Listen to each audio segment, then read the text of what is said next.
نہایت ادب و احترام کے ساتھ مہمان مقرر حضرت مولانا عبدالسلام صاحب قاسمی دامت برکاتہم، میں حضرت سے انتہائی ادب سے گزارش کر رہا ہوں کہ حضرت تشریف لائیں، اپنی نورانی عرفانی حقانی بیان سے ہم سامعین کے قلوب کو مستفیض فرمائے۔ اس شعر کے ساتھ میں حضرت والا کا استقبال کرتا ہوں کہ ملی تھی جو صحابہ سے وہ تابانی نہیں جاتی، ملی تھی جو صحابہ سے وہ تابانی نہیں جاتی، نبی کی راہ پہ چلتے تو سلطانی نہیں جاتی۔ شب معراج کے لمحوں کو 1400 برس گزرے، شب معراج کے لمحوں کو 1400 برس گزرے، ابھی تک عقل انسانی سے حیرانی نہیں جاتی۔ درود پاک پڑھنے سے بدل جاتی ہے تقدیریں، درود پاک پڑھنے سے بدل جاتی ہے تقدیریں، یہ کس نے کہہ دیا تم سے پریشانی نہیں جاتی۔ مائک پر جناب حضرت مولانا عبدالسلام قاسمی گوونڈوی دامت برکاتہم۔ تھوڑا پیچھے۔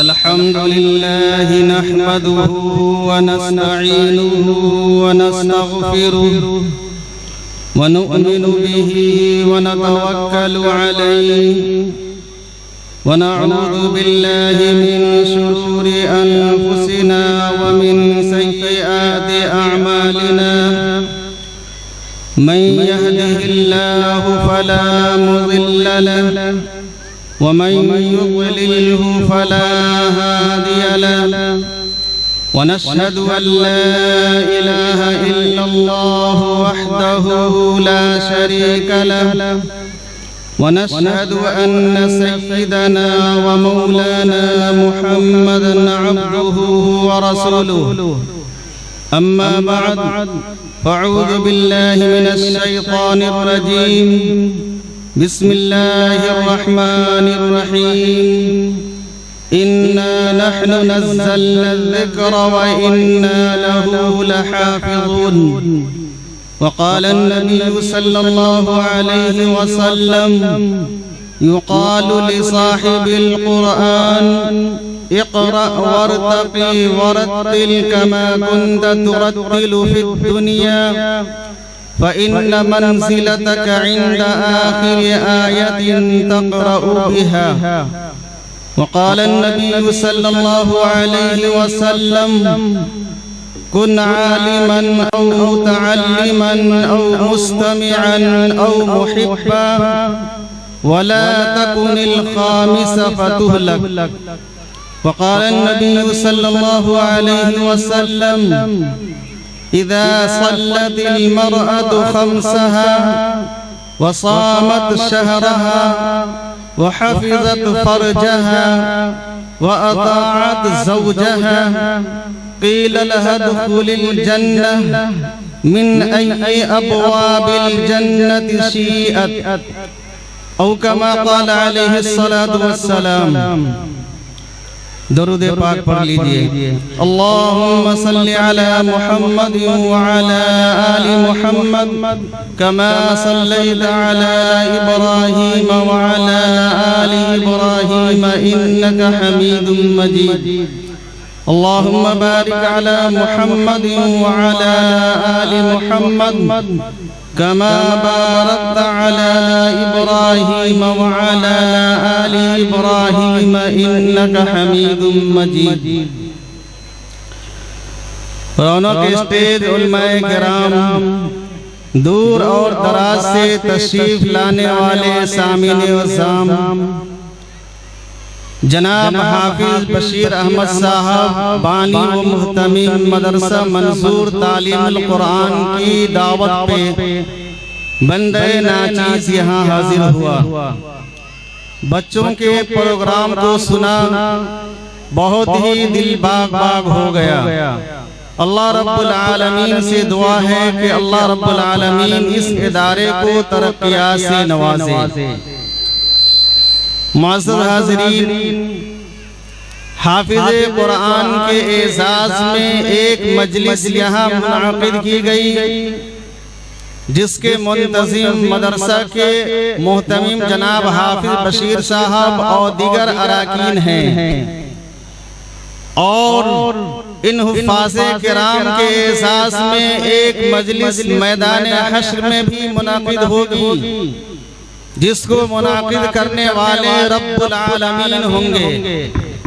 یہاں آپ حضرات نے اپنی قیمتی انعامات سے نوازا، میدان محشر میں رب العالمین ایسے تاج سے ان کے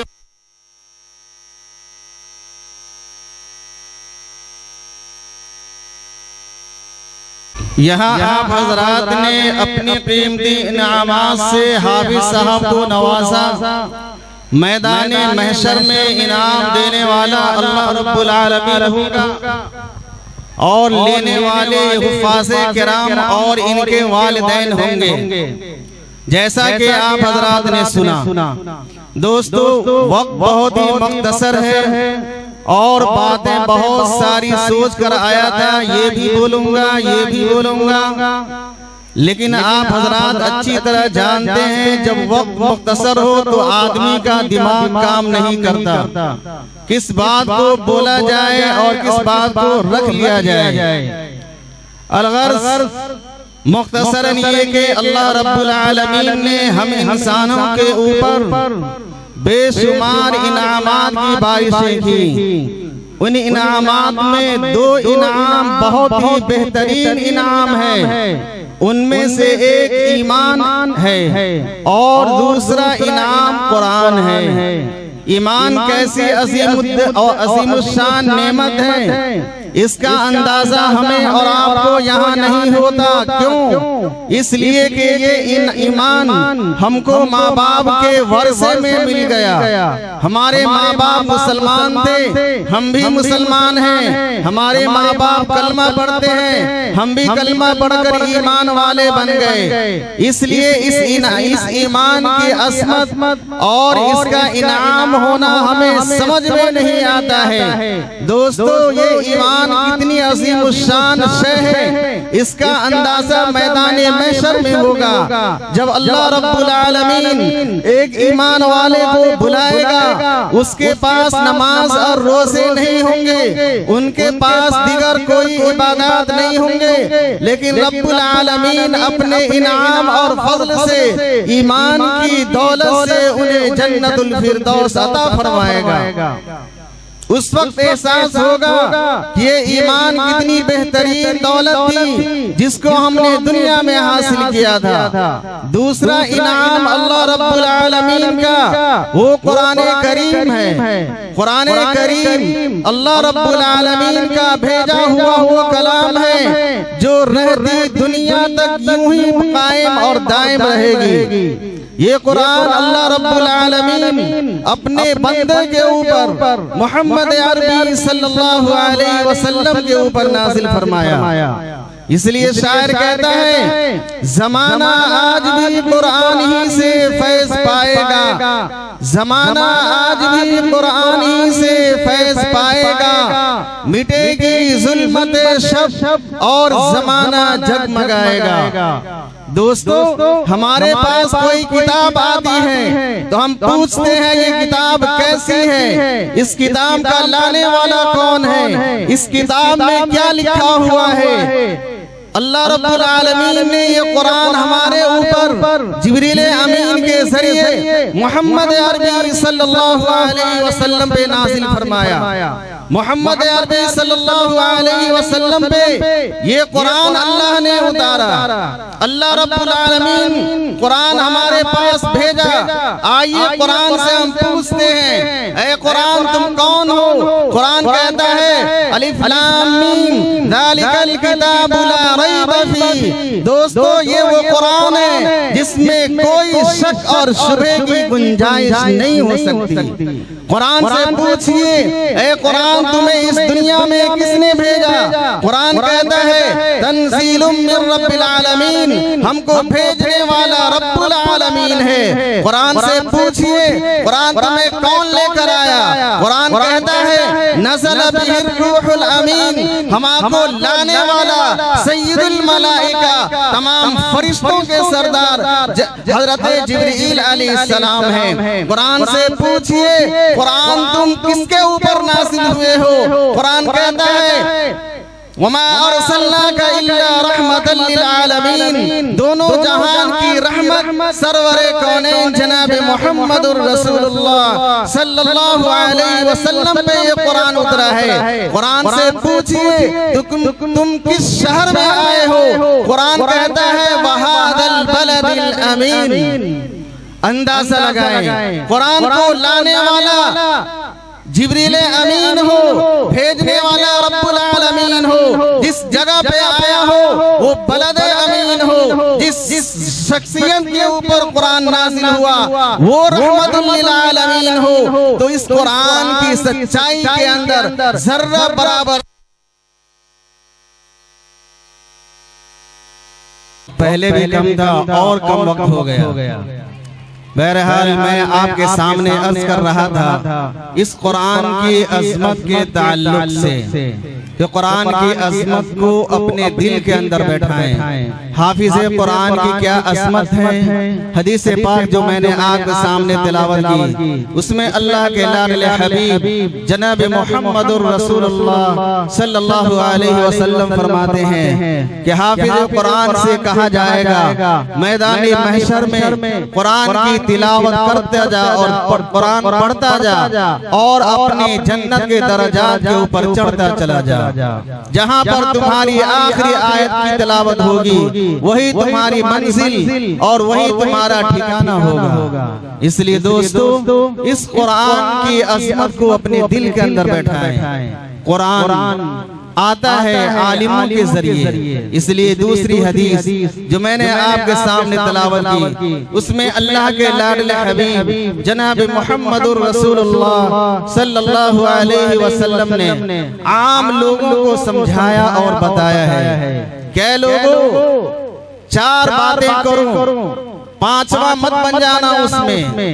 پہلی بات تو یہ کہ اگر تم سے ہو سکے تو عالم بن جاؤ، عالم اگر نہیں بن سکتے تمہاری عمر زیادہ ہو گئی، مدرسے میں پڑھنے کے لائق اب نہیں رہ گئے یا تمہارے پاس وقت اور فرصت نہیں ہے تو پھر تم کو یہ کہا جا رہا ہے متعلم بن جاؤ، عالموں سے سیکھنے والے بن جاؤ، دین کے سیکھنے والے بن جاؤ، اور اگر متعلم نہیں بن سکتے تو مستمع، عالم اور متعلم کی بات سننے والے بن جاؤ، اور سننے کا بھی موقع نہیں ہے، عالم بننے کا بھی موقع نہیں ہے، اور متعلم بننے کا بھی آپ کے پاس وقت اور فرصت نہیں ہے تو آپ ان لوگوں سے محبت کرنے والے بن جائیں۔ عالموں کی محبت یہ بہت بڑی قیمتی شے ہے، اور عالموں سے بغض اور عالموں سے نفرت یہ ایمان کو ختم کرنے والی چیز ہے۔ اس لیے دوستو 10 ایسے حافظوں 10 ایسے آدمیوں کو جنت دلائے گا۔ حافظ قرآن کی عظمت کے سلسلے میں یہ شعر آپ نے بار بار سنا کہ 10 ایسے آدمی کو وہ جنت دلائے گا، دوزخ میں جس کے جانے کا اعلان ہو گیا۔ ہم میں سے ہر آدمی خوش ہو جاتا ہے کہ ہمارا بیٹا پوتا یا بھانجا اور بھتیجا حافظ قرآن ہے، ہم کو جنت میں لے کر چلا جائے گا، یقیناً خوش ہوئیے، لیکن اس کے لیے ایک شرط ہے۔ شرط یہ ہے، علماء فرماتے ہیں میدان محشر برپا ہوگا، ایک حافظ قرآن آئے گا اور اپنے رشتہ دار کو جو جہنم میں جانے کا مستحق تھا اسے جہنم کی لائن سے الگ کر کے جنت میں لے جانے کی کوشش کرے گا۔ اللہ فرمائیں گے اے حافظو تم اس کو جنت میں لے کر نہیں جا سکتے۔ یہ حافظ کہے گا میرے رب 10 آدمیوں کو لے جانے کی اجازت ہے، یہ تو پہلا شخص ہے جس کو میں جنت میں لے کے جا رہا ہوں۔ اللہ فرمائیں گے یہ اعلان صحیح ہے اور تم تک یہ بات صحیح پہنچی کہ ایسے 10 آدمیوں کو جنت میں لے جانے کی اجازت ہے تمہیں، لیکن یاد رکھو ان 10 میں کوئی ایسا شخص نہیں ہونا چاہیے جس کو حافظ قرآن سے نفرت ہو۔ حافظ قرآن سے اگر کسی کو نفرت ہوگی، اس کو عزت کی نگاہ سے نہیں دیکھے گا، تو یقین جانیے وہ جنت میں نہیں جا سکتا حافظ قرآن کی شفاعت کے ذریعے۔ اس لیے دوستو اپنے آپ کو بھی بنائیں اور اپنے آپ کو حافظ قرآن سے محبت کرنے والا بنائیں، ان کو عزتیں دیں، ان کے لیے راستے میں پھول نچھاور کریں اور ان کے اوپر شفقت کی نگاہ ڈالیں، تب جا کر یہ قرآن حافظ قرآن ہمارے لیے سفارشی بن سکتا ہے۔ دوستو یہ قرآن اتنی عظیم الشان کتاب ہے، اللہ رب العالمین فرماتے ہیں لو انزلنا هذا القرآن على جبل لرأيته، کہ لوگو اگر یہ قرآن ہم پہاڑ کے اوپر نازل کرتے، یہ پہاڑ ریزہ ریزہ ہو جاتا، خوف خدا سے یہ پہاڑ جھک جاتا۔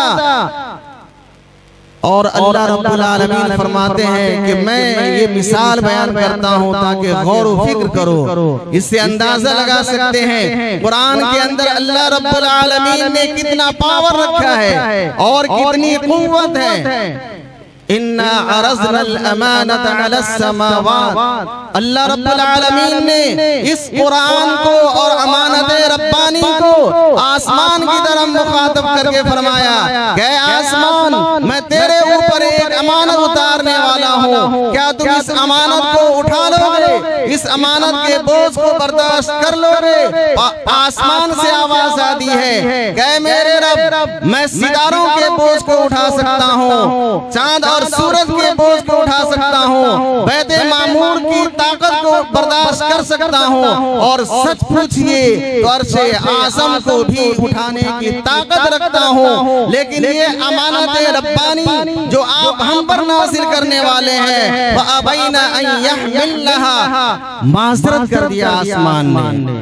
اللہ رب العالمین فرماتے ہیں اِنَّا عَرَضْنَا الْأَمَانَةَ عَلَى السَّمَاوَاتِ وَالْأَرْضِ، دوسرے نمبر میں اللہ نے زمین سے فرمایا کہ اے زمین میں تیرے اوپر ایک امانت کو پیش کر رہا ہوں، کیا تم اسے اٹھا سکتی ہو؟ زمین سے آواز آتی ہے کہ اے میرے رب میں پہاڑوں کے بوجھ کو اٹھا سکتی ہوں، اور سچ پوچھئے تو ابن آدم کی راحت و آرام کے لیے اپنے سینے کو چاک کر کے کھیتیاں اگا سکتی ہوں، لیکن یہ امانت ربانی جو آپ نازل کرنے جا رہے ہیں ہم پر اٹھانے کی طاقت نہیں ہے۔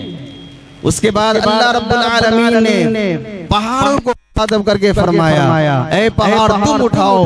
پہاڑ اتنا اونچا ہوتا ہے اور اس کی بلندی کی مثالیں دی جاتی ہیں، اس کی قوت و طاقت کے بارے میں مثالیں پیش کی جاتی ہیں، لیکن پہاڑ نے بھی لینے سے معذرت کر دیا۔ وَأَبَيْنَ أَن يَحْمِلْنَهَا، آسمان اور زمین یہ پہاڑ سب نے لینے سے معذرت کر دیا، تو آخر میں اللہ فرماتے ہیں وَحَمَلَهَا الْإِنسَانُ، انسان نے اس امانت کو اٹھا لیا، اور جب اٹھا لیا تو اس پر عمل کرنے کی ہمیں ضرورت ہے۔ دوستو وقت ہونے والا ہے اور یہاں مستورات بھی ہیں، اس لیے میں ایک حدیث جو آپ کے سامنے تلاوت کی ان میں اپنی ماں اور بہنوں کو ایک پیغام دینا چاہتا ہوں۔ میں اپنی ماں اور بہنوں سے کہنا چاہتا ہوں کہ میری ماں اور بہنوں، اللہ رب العالمین نے آپ کے لیے جنت میں جانے کا راستہ بہت ہی مختصر کر دیا ہے۔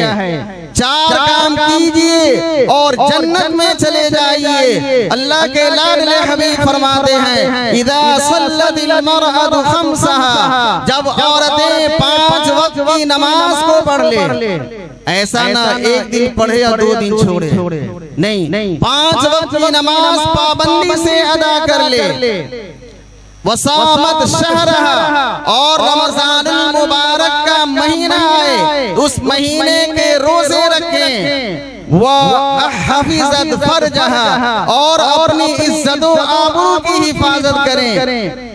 اور چوتھی چیز اپنے شوہر کی تابعداری کریں۔ یہ 4 چیز اگر عورتیں کر لیتی ہیں تو اللہ کے لاڈلے حبیب فرماتے ہیں بِأَيِّ أَبْوَابِ الْجَنَّةِ، جنت کے 8 دروازے ہیں، اسی دروازے سے روزے دار کو داخل کیا کیا جائے گا، کسی روزے کسی دروازے سے صدقہ و خیرات کرنے والے کو داخل کیا جائے گا، کسی دروازے سے حج کرنے والے کو داخل کیا جائے گا، لیکن اللہ کے لاڈلے حبیب نے فرمایا اگر یہ عورتیں 4 کام کر لے تو جنت کے جس دروازے سے چاہے وہ داخل ہو جائے، اسے کوئی روکنے اور ٹوکنے والا نہیں۔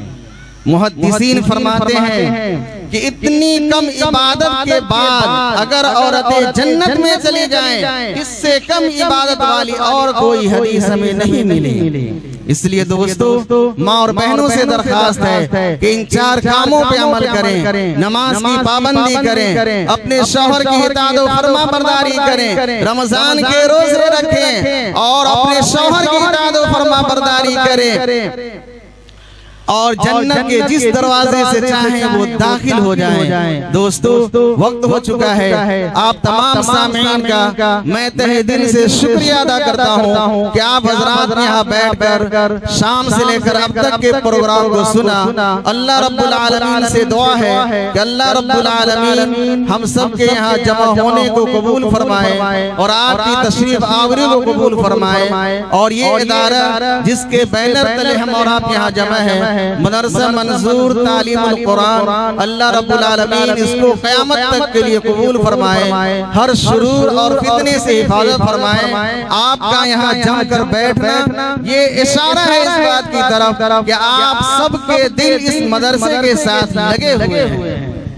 ورنہ راحت و آرام کو چھوڑ کر دن بھر کام کی مشقت کر اٹھانے کے بعد آدمی شام میں چکنا چور ہو جاتا ہے، پھر بھی جمے رہنا اور آپ حضرات کا یہاں تشریف رکھنا اس بات کی علامت ہے کہ آپ سب کے دل اس مدرسے سے لگے ہوئے ہیں اور مدرسے کی ترقی کے لیے ہم کوشاں ہیں۔ اس لیے دیوبند کے ایک استاد نے بہت ہی پیارا جملہ فرمایا کہ اگر کوئی مدرسے والا، غور سے سنیے آخری بات ہے، کوئی مدرسے والا کہیں چندے کے لیے جاتا ہے اور اس گھر سے 10 روپے چندے میں ملتا ہے، 10 روپے، تو چندہ لینے والے کو مایوس نہیں ہونا چاہیے۔ کیوں؟ اس لیے کہ 10 روپے چندے میں ہمارے پاس آئے ہیں، اس گھر میں اگر 20 آدمی رہتے ہیں مرد عورت ملا کر، تو اس سے معلوم یہ ہوتا ہے کہ ان 20 کے دل آپ کے مدرسے سے لگے ہوئے ہیں۔